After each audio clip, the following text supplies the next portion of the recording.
Hey folks, welcome to Fyrefly's Follies. I hope you enjoy the video today, and if you do, don't forget to give me a thumbs up. If this is your first time here, I hope that you'll subscribe and stick around a while. So in today's video, I'm going to show you how I can mushrooms for long-term shelf-stable storage. And this is not an instructional video. I'm not telling you to do it this way. I'm just showing you what I do in my kitchen, and I encourage you to do the research and do what works for you in your kitchen. So I have my mushrooms soaking in cold water, and they've been soaking for just a few minutes. I'm going to soak them for a total of about 10 minutes. And then I'm going to put them in a saucepan of cold water, and I'm going to bring them up to a boil, and I'm going to boil them for 5 minutes. And I have to admit, I was planning a bigger canning session for mushrooms this weekend, but I buy my mushrooms in bulk from a local farmer's market, and there was a miscommunication of some sort. Instead of 3 cases of whole button mushrooms, I got 3 packages, 2-pound packages, but still packages of slices. But we'll be meeting up again in a couple of weeks, and I'll get whole mushrooms then. And I usually try to get whole mushrooms because in addition to canning them, like you would buy them in an aluminum can in the store, I also like to make pickled or marinated mushrooms. So be expecting that video to come out soon. So I am going to finish soaking these and get everything set up and get you moved around a little bit so that you can see a little better what I'm doing. And once I have everything ready to go, I will bring you back. Okay, the mushrooms have soaked, and I've put them in the stock pot in cold water, and they are coming up to a boil. But I just wanted to show you, people have asked why I soak my mushrooms before I boil them, and the simple answer is mushrooms are grown in the dirt, and this is what soaked off of the mushrooms. I'm all about natural. I just don't want dirt in my jars, so I soak them for at least 10 or 15 minutes, and I'm going to turn this so you can see that dirt washed out of the mushrooms. So I'm going to get them up to a boil, and I'll get everything set up, and I will bring you back. Okay, the mushrooms are simmering, and they have cooked down quite a bit. They've got about 2 minutes left, and I wanted to show you, a lot of people do not can mushrooms in the stock that they cook them in. I do. I want to hang on to all the mushroom flavor and all the nutritional value that there is.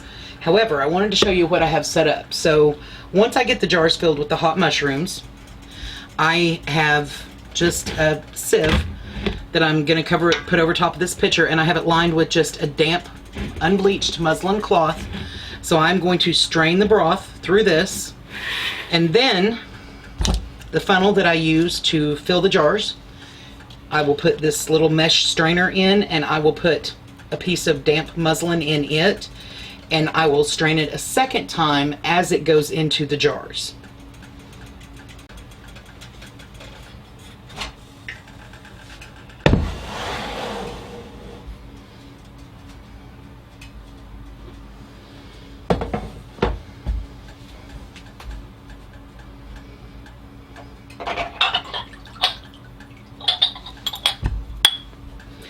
Okay, the mushrooms have cooked for 5 minutes. I put them in cool water, brought them up to a boil, and let them boil for 5 minutes. And my jars have all been sanitized, and they're heated. I'm using the Presto 23-quart pressure canner, and I have put the rack and the correct amount of water in. I've checked the valve and the gasket, and everything is in good working order on it. And I have it sitting here on medium-low, just staying nice and just below a simmer. So let me get my jars up here. Now I can mushrooms, sliced mushrooms, in half pints. It's basically the equivalent of what you get when you buy a can of mushrooms. Those are usually 5 to 8 ounce cans, and a half pint is a cup. So let's start filling jars.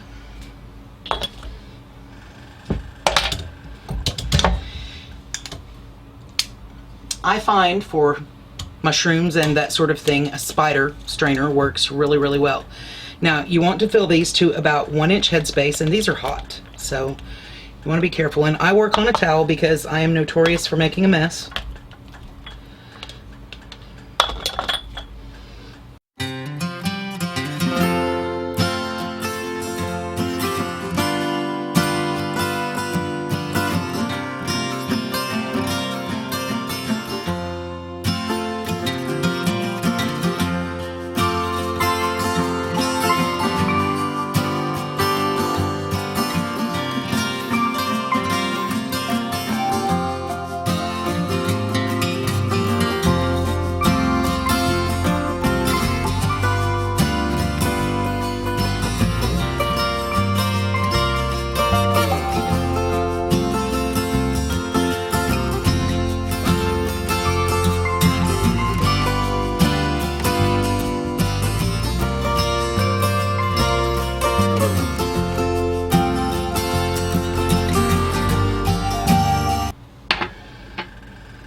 Okay, so you want to leave about 1 inch headspace, and 1 inch generally is to the bottom of this band. Now we are going to add liquid to these and debubble them. But first, I'm going to strain the broth.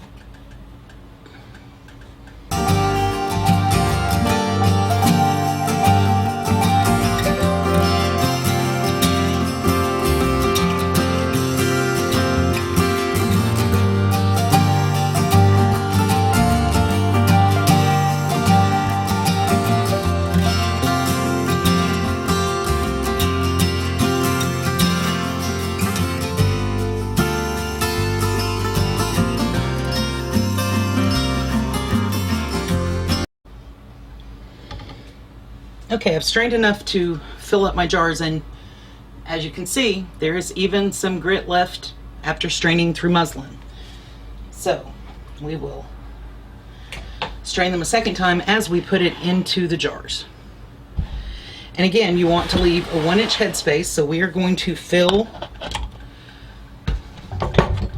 with broth up to a 1 inch headspace and debubble.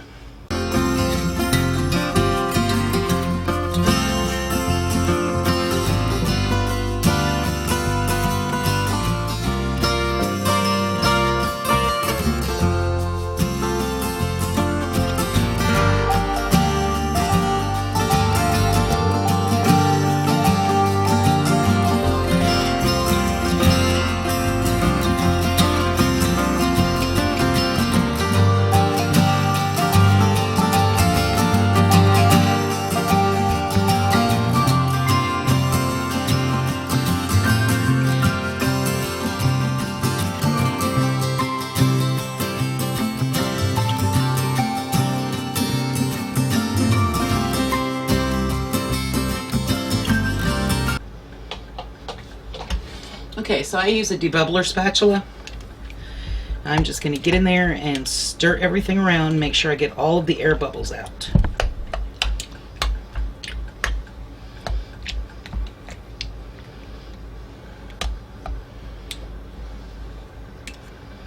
That one has too much. I'll be taking some out of it. This one doesn't have enough, so I'll be adding some to it.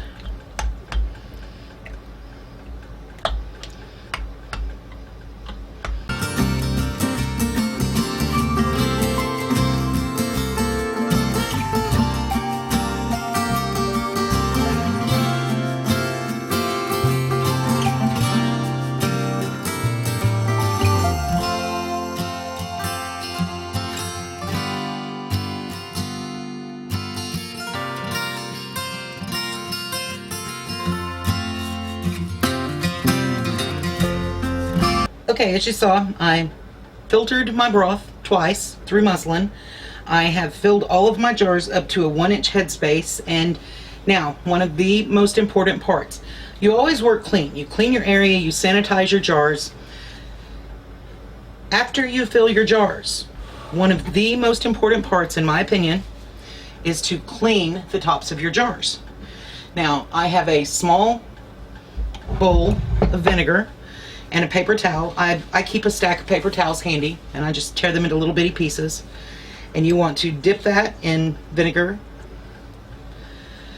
and just with damp vinegar you want to go around the rims of your jars to make sure that you have nothing on them that will prevent it from sealing.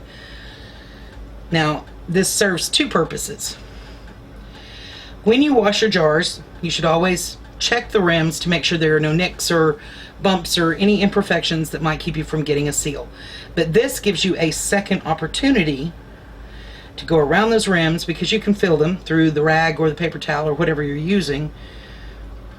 You can feel that they are smooth, and this cleans anything that you might have splashed or dripped or splattered up onto the rims that might prevent you from getting a seal.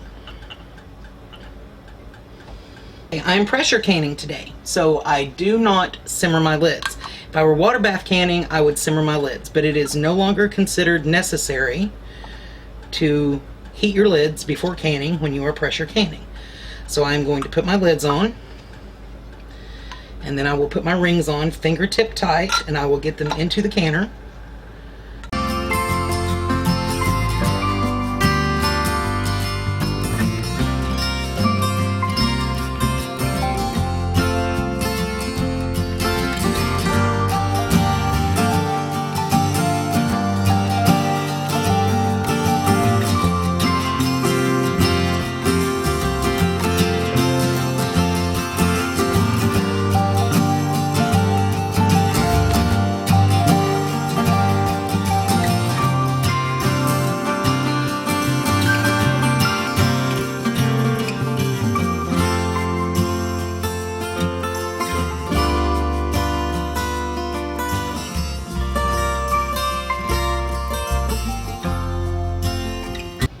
Okay, I have everything loaded in my canner, and I turn the heat up onto medium-high, and once it starts to emit a steady stream of steam from the vent pipe, I will put my weight on and bring it up to pressure. Now, I use a weighted gauge. This is a 3-piece gauge that you can order separately. Each piece is 5 pounds. So for my altitude, I can at 11 pounds per gauge or 10 pounds weighted. So once it comes up to pressure, I will just drop that on and it will start to jiggle when it's up to pressure. And once it comes up to pressure, after it vents for 10 minutes and I bring it up to pressure, I will let it process for 45 minutes. Even though I'm canning half pints, they can at pint times, and for mushrooms, that is 45 minutes. Once I get these done, I will bring you back. Okay, we're back. I loaded the canner, I brought it up to temperature, I let it vent for 10 minutes, then I brought it up to pressure and I let it process for 45 minutes. I turned the heat off and let it come down off of pressure naturally, and then I opened it up and just left my lid sitting so it could cool, so it could let some of the steam out just a little bit. And it's been sitting for about 4 or 5 minutes, so now we're going to go ahead and take them out. Always lift away from you. You don't want to steam burn, and there's still a lot of steam in there. And let's see what we ended up with. Get in here to get one.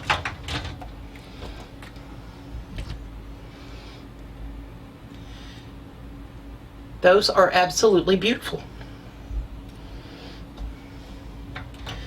Fresh mushrooms, still bubbling away. I know exactly what is in them, which is mushroom and water. So I will let these sit for the next 24 hours or so. Oh, that is such a wonderful sound. You just don't know until you start canning the joy that you feel when you hear a jar seal. It's like a symphony. So I will let these sit for the next several hours. Sometime tomorrow I will come back and I will check to make sure that they have all sealed, take the rings off, wash the jars, label them, and put them in my pantry. And I will have mushrooms for a while. This was 7 pounds, 7¼ pounds of mushrooms, fresh, sliced, and it cooked down to give me 9 half pints.